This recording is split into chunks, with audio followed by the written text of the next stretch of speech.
Hello everyone, welcome to बायोसूम।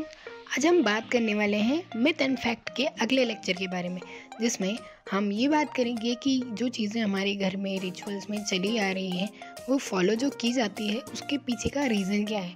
तो चलिए शुरू करते हैं आज का लेक्चर। आज का हमारा पहला क्वेश्चन है कि क्या हेयर कट कराने के बाद घर आकर नहाना चाहिए। ये बात सही है कि यदि हेयर कट करा के आप आए हैं तो आपको घर आके नहाना चाहिए। अब तो इसके पीछे का जो भी रीज़न हमारे घरों में बताया जाता है वो सही है या नहीं ये तो नहीं पता, पर एक्चुअली इसके पीछे का रीज़न ये है कि जब हम हेयर कट करा के आते हैं तो दो चीज़ें होती है। सबसे पहले कि जो वहाँ से हम हेयर कट कराते हैं तो जो हेयर्स हैं, छोटे छोटे हेयर्स वगैरह जो है वो हमारी बॉडी में स्प्रेड हो जाते हैं। कितना भी वो लोग कवर अप करके रखें पर कहीं ना कहीं वो हमारे छोटे जो हेयर्स हैं वो चले जाते हैं। देन दूसरी चीज़ ये होती है कि यदि आप वहाँ पे यूज़ करने वाले, जैसे अब तो नई नई जो है हर बार रेज़र का यूज़ किया जाता है, हर बार नई ब्लेड्स का यूज़ किया जाता है, पर जो सीज़र होती है या जो कॉम होती है वो हर बार तो वो क्लीन नहीं करते और उससे ये भी हो सकता है कि हमें कोई इन्फेक्शन भी हो जाए और थोड़ा सा डम पर इफेक्ट भी हो।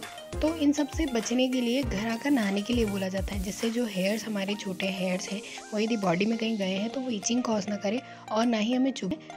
हेयर कट कराने के बाद यदि हम नहाते नहीं हैं तो जो छोटे हमारे हेयर्स हैं, यदि हम घर में ऐसे ही घूमेंगे तो वो छोटे छोटे हेयर्स हैं वो यहीं वहीं मतलब घर में कहीं ना कहीं गिरते रहेंगे, जिससे खाने में या दूसरी चीज़ों में वो छोटे हेयर्स आएंगे और जिससे खाने में भी दिक्कत होगी और चीज़ों में भी जो है खाने में यदि चले गए तो उससे तो बहुत ज़्यादा दिक्कत होती।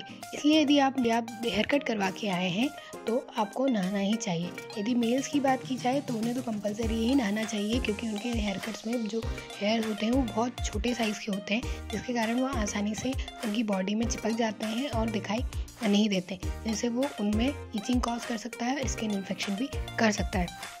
यदि हम फीमेल्स की बात करें तो लॉन्ग हेयर्स के कारण जो उनके हेयर्स होते हैं वो यदि वो कॉम करके भी कर सकती हैं, पर यदि आप हेयर कट करा के नहा लेंगे तो आप जो साइड इन्फेक्शंस हैं उनसे आप सेव रह सकते हैं। तो ये बात पूरी तरह से फैक्ट है कि यदि आपने हेयर कट कराया है तो उसके बाद आपको नहाना चाहिए।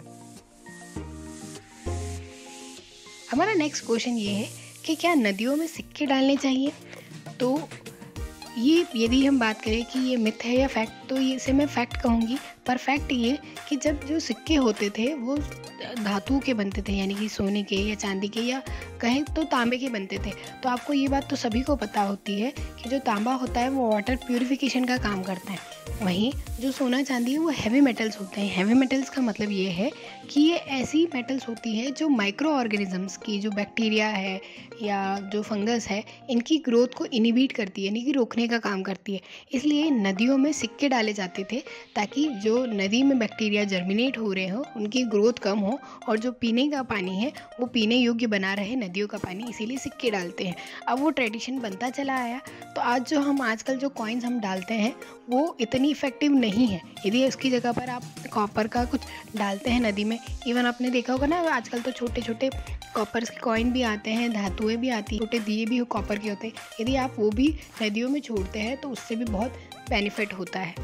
और जो लोग कहते हैं ना कि नदियों में दीपक लगाने चाहिए, तो आप पेपर या प्लास्टिक का ना लगा के उस कॉपर वाला जो पॉट होता है या कॉपर वाला दिया होता है उसमें दिया आप लगा सकते हैं, जिससे वो यदि कॉपर नीचे बॉटम में जाता है तो वो बैक्टीरियल ग्रोथ को इनिबिट करता है और जो नदी है उसके पानी को भी प्यूरिफाई करने में हेल्प करता है।